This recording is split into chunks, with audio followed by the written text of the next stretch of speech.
మా ఛానల్కి స్వాగతం. చూస్తున్న వీక్షకులకు ప్రేక్షకులకు ప్రియ కాల భైరవ భగవద్బంధులకి స్వాగతం పలుకుతూ 16/11/2024 నుండి 30/11/2024 వరకు ద్వాదశ రాశుల్లో గ్రహ గమనాలు ఒకసారి వీక్షింపచేద్దాం. వృషభ రాశిలో గురుచంద్రుల కలయిక గజకేసరి యోగంతో ప్రారంభమవడం, కర్కాటక రాశిలో కుజ భగవానుడు నీచభంగ సంచార స్థితి, కన్యరాశిలో కేతు సంచార స్థితి, వృశ్చిక రాశిలో రవి బుధ సంచార స్థితి, బుధాదిత్య రాజయోగము, ధనుసు రాశిలో శుక్ర భగవానుడు సంచార స్థితి, కుంభరాశిలో శని భగవానుడు వక్రగమన స్వక్షేత్ర సంచార స్థితి, మీనరాశిలో రాహు సంచార స్థితితో ద్వాదశ రాశుల్లో గ్రహ గమనాలు ఈ విధంగా ఉన్నాయి. సింహరాశి వారు కార్తీక మాస బహుళాష్టమి ఆదివారం అమావాస్య రోజున ఎలాంటి విధులను పాటించాలో ఈ వీడియోలో సవివరంగా సంపూర్ణంగా తెలుసుకుందాం. సింహరాశిలో ఏ నక్షత్రాలు వస్తాయనగా మఖా నక్షత్రంలోని 4 పాదాలు, పుబ్బా నక్షత్రంలోని 4 పాదాలు, ఉత్తరా నక్షత్రంలోని 1 పాదం కలిపితే సింహరాశి. చాలామందికి పుట్టినటువంటి కాల సమయంలో డేటా బర్త్లు లేనటువంటి వారికి పేరు యొక్క మొదటి అక్షరాన్ని అనుసరిస్తూ ఆ రాశిని తెలుసుకునే ప్రయత్నం చేద్దాం. మా, మీ, మూ, మే, మో, టా, టీ, టు, టే అక్షరాల వారందరూ కూడా సింహరాశి జాతకులే. సింహరాశికి అధిపతి రవి భగవానుడు. వీరికి 2వ స్థానంలో కేతు సంచార స్థితి, అర్ధాష్టమ రవి అర్ధాష్టమ బుధుడు. రాశాధిపతి అర్ధాష్టమంలో ఉండడం, ఈ రాశాధిపతి మిత్రుడైనటువంటి బుధుడు కూడా అర్ధాష్టమంలో ఉండడం వలన మీ యొక్క జన్మ నక్షత్రం రోజున అష్టమి, చతుర్దశి, అమావాస్య సందర్భంగా దూరావాయు జల ప్రయాణాలు పెట్టుకోవద్దు. కారణం ఏమిటనగా ప్రమాదాలు పొంచి ఉండడం, జలగండం, నీటిగండం, శత్రుగండం పొంచి ఉండడం, యంత్రాలతో ఆయుధాలతో దయచేసి చెలగాటమాడవద్దు. ప్రభుత్వ అధికారులతో అనేక మందితో మీ నాలుకను అదుపులో పెట్టుకొని మాట్లాడడం చాలా అవసరం అని చెప్పి గుర్తుపెట్టుకోగలగాలి. లేకపోతే భారీ మూల్యం చెల్లించుకునే పరిస్థితి ఫ్యూచర్లో అధికంగా ఉంటుంది. తస్మాత్ జాగ్రత్త. నూతనంగా వివాహం వారికి సంతాన యోగం, పిల్లలకు బంగారాభరణాలు, షేర్లు, స్థిరాస్తులు, చరాస్తులు కొనించాలని మీ కోరిక నెరవేరబోతుంది. సప్తమంలో శని భగవానుడు వక్రగమన స్వక్షేత్ర సంచార స్థితి ఉండడం వలన దయచేసి పై అధికారులతో, సహ ఉద్యోగస్తులతో, కింది స్థాయి ఉద్యోగస్తులతో ఎంతో జాగ్రత్తగా ఉండాలి. లేకపోతే వారే మీకు శత్రువులు అవుతారు అని చెప్పి గమనించాలి. సింహరాశి వారికి శత్రువులు ఎక్కడో ఉండరో. విశేషం ఏమిటంటే ఇంట్లోనే తల్లిదండ్రుల రూపంలో, భార్యా పిల్లల రూపంలో, పనిచేసే వారి రూపంలో అనేక మంది శత్రువులు పొంచి ఉన్నారు. తస్మాత్ జాగ్రత్త.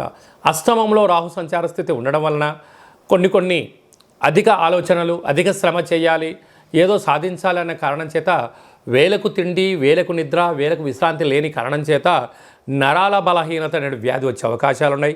తస్మాత్ జాగ్రత్త. రాజ్యస్థానంలో గురుచంద్రుల సంచార స్థితి ఉండడం వలన వృత్తులలో, ఉద్యోగాల్లో, వ్యాపారాల్లో ఉన్నత స్థితి, రాజసన్మానము, గజ సన్మానము, విదేశాలకు వెళ్ళాలని మీ కోరిక నెరవేరబోతుందని చెప్పి గమనించాలి. వ్యయంలో కుజ భగవానుడు సంచారం చేయడం వలన, కుజదోష ప్రభావం కారణం వలన మీరు వీలైనంత వరకు అప్పులు ఇవ్వద్దు, అప్పులు తెచ్చుకోవద్దు. క్రయ విక్రయాలకు ఇది సరైన సమయం కాదు అని చెప్పి మీరు గుర్తుపెట్టుకోగలగాలి. నూతనమైన పనులు ప్రారంభించాలి అనుకుంటున్న వారందరూ కూడా కొంతకాలం పనులు వాయిదా వేసుకోవడం ఉత్తమోత్తంగా భావించగలగాలి.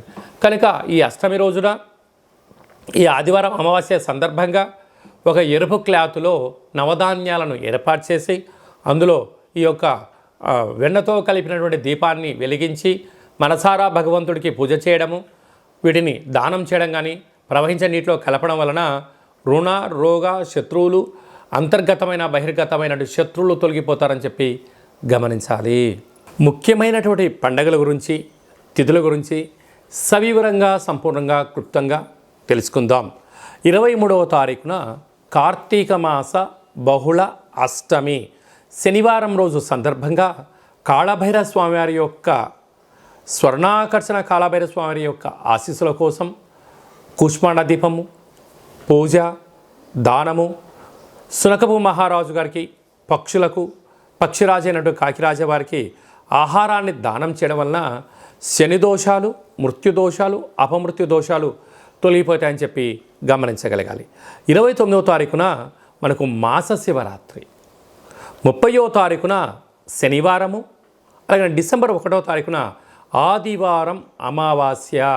అంటే మాసాంతము, అంటే కార్తీక మాస పాడ్యం నుండి చివరి వరకు అందరికీ దీపం పెట్టడం కానీ, అభిషేకం చేసుకోవడం కానీ, సాలగ్రామ దానం చేయడం కానీ, దీపదానం చేయలేని పరిస్థితి కొందరికి ఉన్నప్పుడు ఈ అమావాస్య రోజున మనం చేసేటువంటి పూజ, యజ్ఞము, యాగము, అభిషేకము, దానము, మంత్ర స్మరణ వలన అద్భుతమైన యోగం కలుగుతుంది అని చెప్పి గమనించాలి.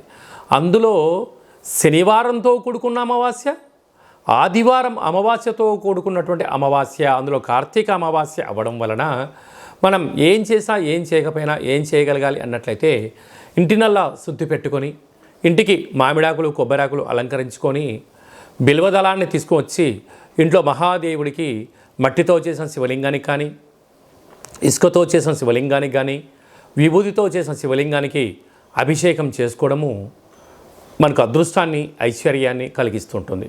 అనగా ఈ అమావాస్యను పోలి అమావాస్య అంటారు.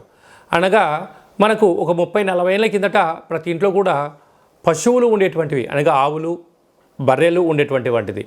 వీలైతే ఆవు వెన్నతో కానీ, లేకుంటే బర్రె పాలు కానీ ఒక 3 రోజుల ముందుగానే రోజు తీసుకొని చక్కగా ఆధ్యాత్మిక చింతన కలిగినటువంటి భక్తి నామస్మరణతో వేడి చేసి తోడు పెట్టి ఆ 3 రోజులు వచ్చేటువంటి ఆ మజ్జిగ పైన వచ్చేటువంటి వెన్నను తీసి మజ్జిగ కవ్వంతో చిలికి వచ్చేటువంటి వెన్నను ఈ అష్టమి రోజు కానీ, ఈ ఆదివారం అమావాస్య రోజు కానీ కొత్త వత్తితో, అంటే కొత్త పత్తితో దీపం పెట్టడం వలన సంపూర్ణమైనటువంటి భగవంతుడి యొక్క ఆశీస్సులు ఉంటాయని చెప్పి గమనించాలి.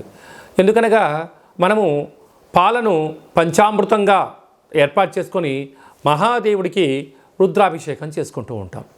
పాలు కేవలం ఒక పూట మాత్రమే నిల్వ ఉంటాయి, వేడి చేస్తే 2వ రోజు దాకా మాత్రమే ఉంటాయి. అదే పాలల్లో కొద్దిపాటి తోడు వేస్తే ఒక 2 రోజుల వరకు నిల్వ ఉంటుంది. ఆ తోడుపైన వచ్చే మిగడను తీసి చిలికి వెన్న తీసినట్టయితే మాసాంతం వరకు చాలా బాగుంటుంది.